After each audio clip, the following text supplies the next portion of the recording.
Okay, so Chillindude, how has your EVO experience been so far?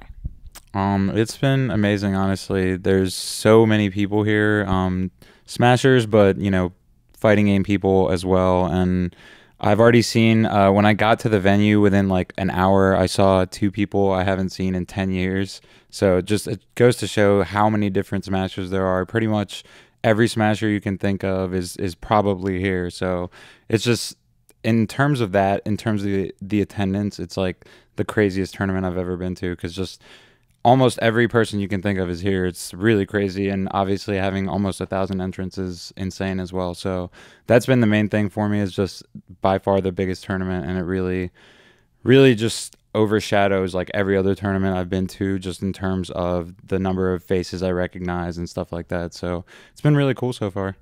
What about it being the first year that Nintendo is sponsoring for you guys? How does that feel? Oh, I mean, it feels awesome. Back in the day, it never felt like something that could actually become a reality, Nintendo supporting us. And the fact that it's coming to this extent, where they're actually sponsoring EVO, is huge, I think. It really shows how ready they are to support the competitive scene. And I think it just shows that Smash is getting really legit. And it's not only earning the fighting game community's respect by being at EVO consistently, but it's also earning Nintendo's respect, which, like I said, back in the day, we never would have thought that would happen. So it's really crazy to see Smash blow up like this. Since you have been in the community for a really long time, how have you seen EVO grow?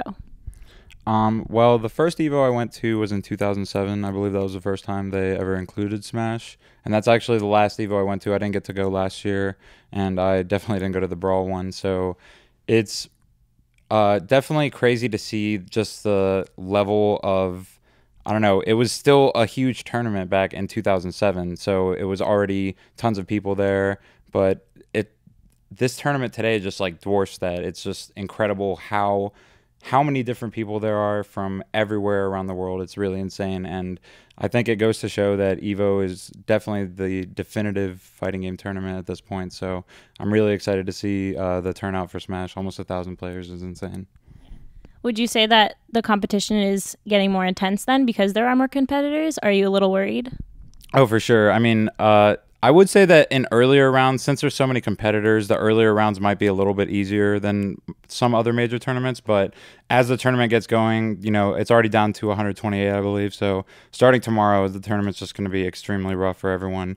No one's going to have an easy time. It's going to be definitely the highest level of competition I think we've ever seen at a tournament. So that's really exciting, but it's also a little nerve-wracking. Where do you see yourself coming in? Like, what place do you see yourself being in? I think if it really depends on my bracket and stuff like that, but looking at my bracket now, they're all matchups that are doable for me. They're all people that I can beat. There are also some really great players though, so it's definitely intimidating in that sense, just to know that these players are so good in this day and age. But like I said, the matchups are in my favor. So if I can play well, I definitely can see myself getting top 16. And my goal is to really get top 8. And like I said, with a good run, I can definitely do it. How would you prepare for something like this? You can't watch, obviously, all the other Smash players playing. How would you prepare to come to EVO and compete in an event like this? Right. I would say that the best way is just to watch as many different players as possible, and obviously practice as much as possible with good players. That was my main thing, was just I wanted to play good people as much as I could in the weeks leading up to EVO. Since I got home from MLG and CEO, there was a lot of new stuff that I picked up at those tournaments that I was able to come back and practice with the same people I usually practice with, but I noticed the improvement and I noticed the different things that I was able to do.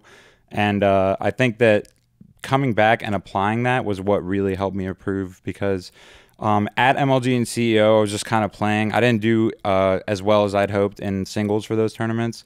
So I was just kind of playing and didn't really notice myself getting better. But when I came back and actually applied all the stuff I learned, I noticed that I was definitely a step up. So I'm really feeling good about EVO. As far as like studying players, since we know the bracket in advance, it's kind of interesting. It gives us a chance to like, scope out our opponent. For example, I know I'm playing Colbo tomorrow, and I'm probably going to watch some Colbo videos at some point tonight. So that's kind of cool that the staggered days give you a chance to really plan out your bracket and stuff like that. In a lot of major tournaments, it'll just be as soon as one level's done, the next level starts, so you have no time to plan for anything like that. So I think that's another cool aspect of EVO. Yeah. And I think that that's a cool aspect of Smash as well. I know that it's completely different than other esports. Can you tell me how exactly it's completely different? I would say that it's closest to another fighting game, but anyone that sees Smash can just tell it's a whole different like engine. It's a whole different type of game, and you can call it a fighter. It is a fighter, but it's not really anywhere near a traditional 2D fighter. So I think that's what sets Smash apart. Is it's almost its own genre of game.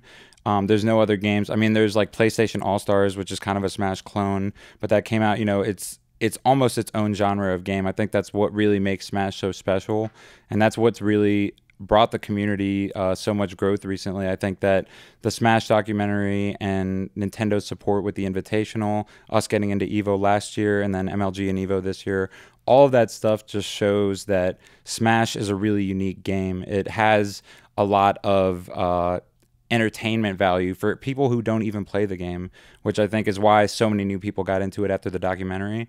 And the really cool thing about that is it's still around even after 13 years. The game came out in 2001. It's especially crazy for me because I started playing in 2002. I started going to tournaments in 2002, and just the level of competition, the level of growth in the community.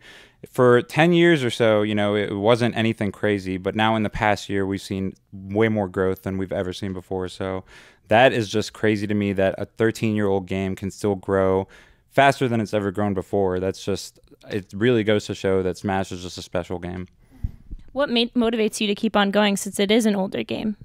I think the thing about Melee is that there's so much creativity in it, and there's so much potential with the engine. There's no limiting factors of okay, once we get this good, then everyone's able to do the same thing, and it kind of just comes down to rock, paper, scissors or something like that. No one can be perfect at Melee. Like there's TAS videos frame by frame where they do specific inputs, and no one could ever hope to do that stuff. So it has an infinite skill ceiling, basically. I think that's what always keeps me playing Melee. I see other people. For example, when I took my break when Brawl came out, I saw all the new players, and the stuff they were doing was really impressive. It wasn't just the same stuff we had been doing. Like the game was still advancing, and I feel like in the past, I don't know, 3 or 4 years, the game has advanced more than it did in the first 8 or 9. So that just really shows the game kind of has like an exponential growth, especially with how many people are playing now and how many people are gunning for the top players.